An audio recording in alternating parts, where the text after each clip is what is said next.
Este programa é livre para todos os públicos. Estamos estudando o livro do Apocalipse aqui no programa A Bíblia no Meu Dia a Dia. E que bom estar com você juntos, caminhando nessa revelação que Deus deu ao apóstolo São João. Das realidades dos tempos finais, mas que nós precisamos estar sempre atentos, abertos e buscando cada vez mais a presença do Senhor, para que todos os dias nós estejamos preparados. A palavra de Deus, ela vai nos preparando, ela vai nos edificando, ela vai nos abençoando. Por isso, esse momento de leitura orante, de escuta da palavra, de propósito que nós vamos fazendo aqui no programa Bíblia no Meu Dia a Dia.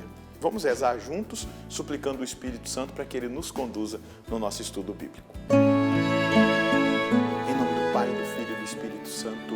Amém.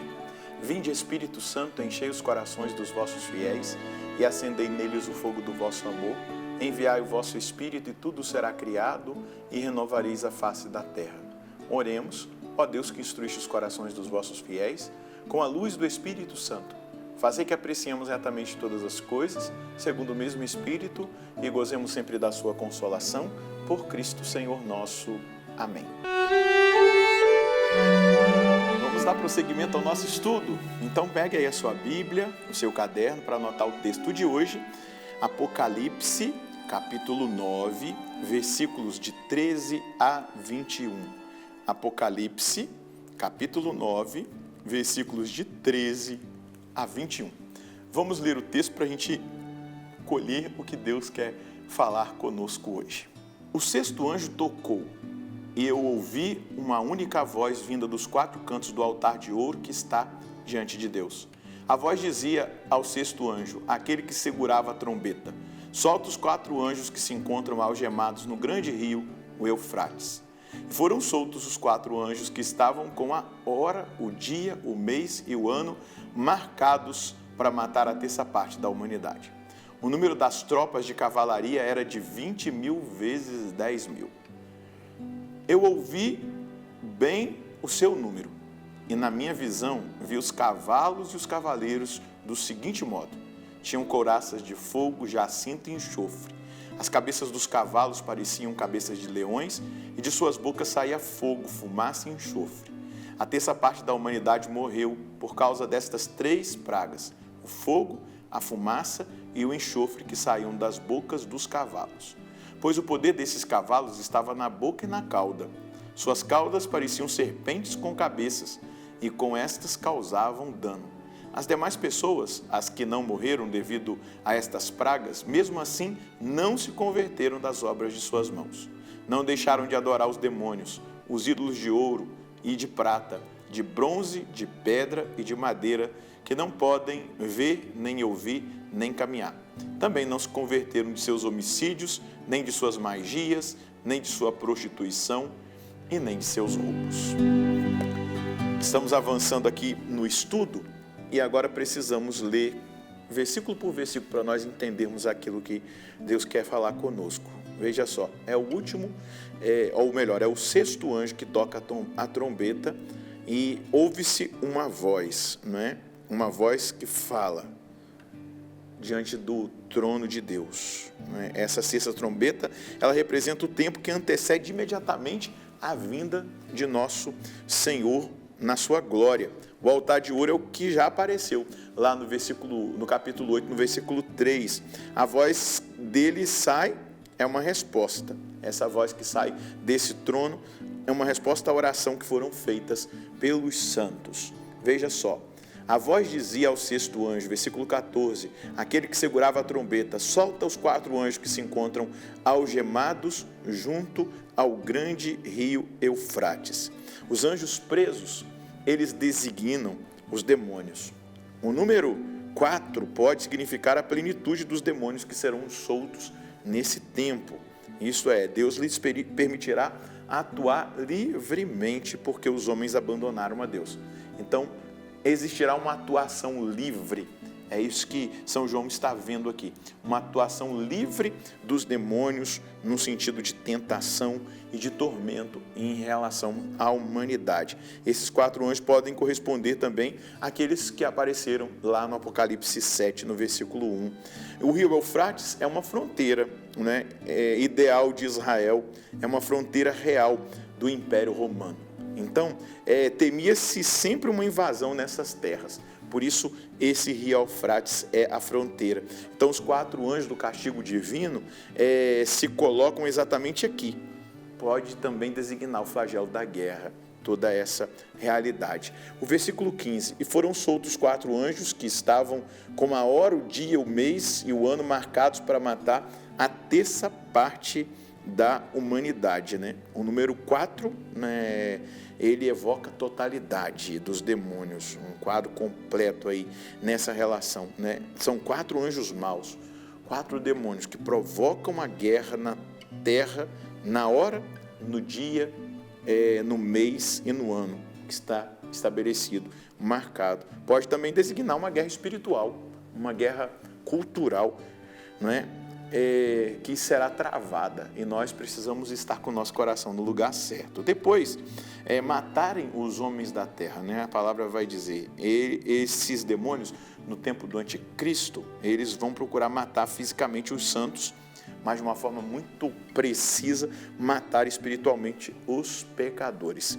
O termo foram soltos diz, né, que Deus permite agir com grande liberdade os demônios porque os homens se esqueceram dele. Tem um motivo, né? O abandonar a verdade, abandonar a vida da graça. Versículo 16, o número das tropas de cavalaria era de 20.000 miríades. Eu ouvi o seu número, né? O efetivo dessa cavalaria, muitos demônios, uma infinidade de demônios, 200 milhões, pelo menos, na visão que João teve. O versículo 17, na minha visão, eu vi os cavalos e os cavaleiros do seguinte modo: tinham couraça de fogo, jacinto e enxofre, e as cabeças dos cavalos pareciam cabeças de leões, e de suas bocas saíam fogo, fumaça e enxofre. Então, esses cavalos, né, eles evocam a ideia da guerra, eles evocam a ideia da batalha. Isso é o que o demônio fará contra nós sempre, uma batalha. Nós não podemos perder isso de vista, uma batalha espiritual para nos arrancar do caminho da salvação eterna. O demônio quer arrancar a mim e a você do caminho da salvação eterna. Ele fará guerra contra nós para nos levar ao pecado, para nos levar a abandonar nosso Senhor. Nós vamos enfrentar cada vez mais uma batalha intensa.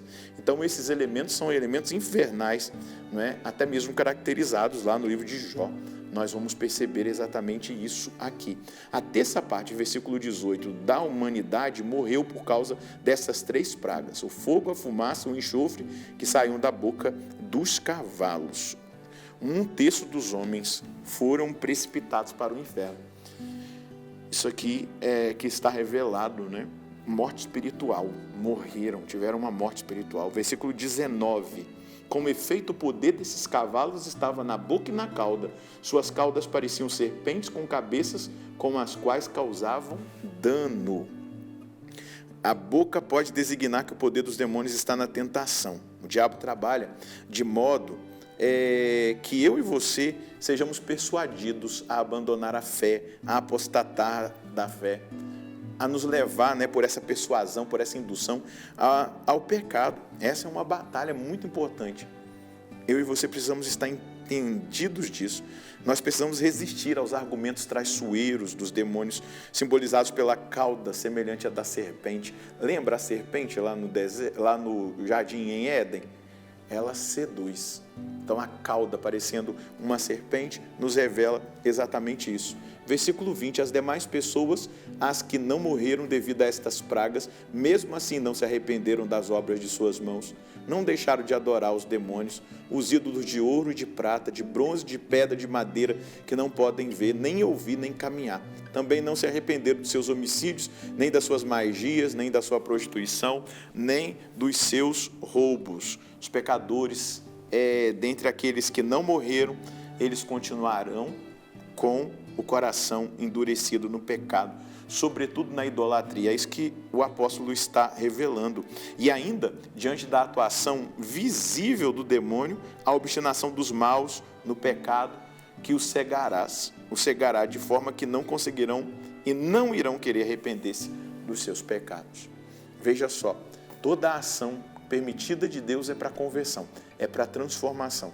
E mesmo assim, diante desse quadro que nós acabamos de ver, que João teve diante de si, e revela para nós, não houve arrependimento dos pecados, desejo de conversão daqueles que passaram naquele momento por aquela grande prova. Qual é a mensagem que nós precisamos colher hoje? Devemos constantemente ir a Jesus, que nos convida a buscá-lo diuturnamente e a experimentar a sua graça, que nos mantém na fidelidade. Devemos guardar o nosso coração e mente dos assaltos da tentação. A vida da graça é uma necessidade para nós e a busca do conhecimento e do amor à verdade, uma arma poderosa contra as mentiras diabólicas. Buscar o conhecimento de Deus, a intimidade com o nosso Senhor, guardar o nosso coração, deixando Deus tocar profundamente em nós, e a busca do conhecimento, conhecer a verdade, amar a verdade, pela intimidade com Deus, mas também pelo conhecimento da nossa fé, da doutrina da igreja, para que nós resistamos nos dias maus. Vamos rezar? Senhor, a clareza da palavra, da revelação, mas também tudo aquilo que nós fomos meditando e experimentando dessa palavra revelada a nós, ela nos traz esse convite, que nós vigiemos, guardemos o nosso coração, os nossos sentidos, sentimentos, a partir da intimidade, do relacionamento profundo com o Senhor, mas também a nossa mente pela busca do conhecimento, pela busca da verdade.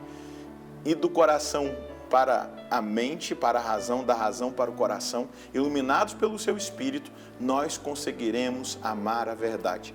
Eu peço por mim e para os meus irmãos, que o Senhor nos conceda um amor intenso à verdade. A verdade do seu Evangelho, a verdade da sã doutrina da salvação, a verdade que o Senhor mesmo revelou à Santa Igreja e que nós precisamos amá-la cada dia mais, para que a nossa mente seja guardada e o nosso coração das insídias e assaltos do mentiroso, do demônio.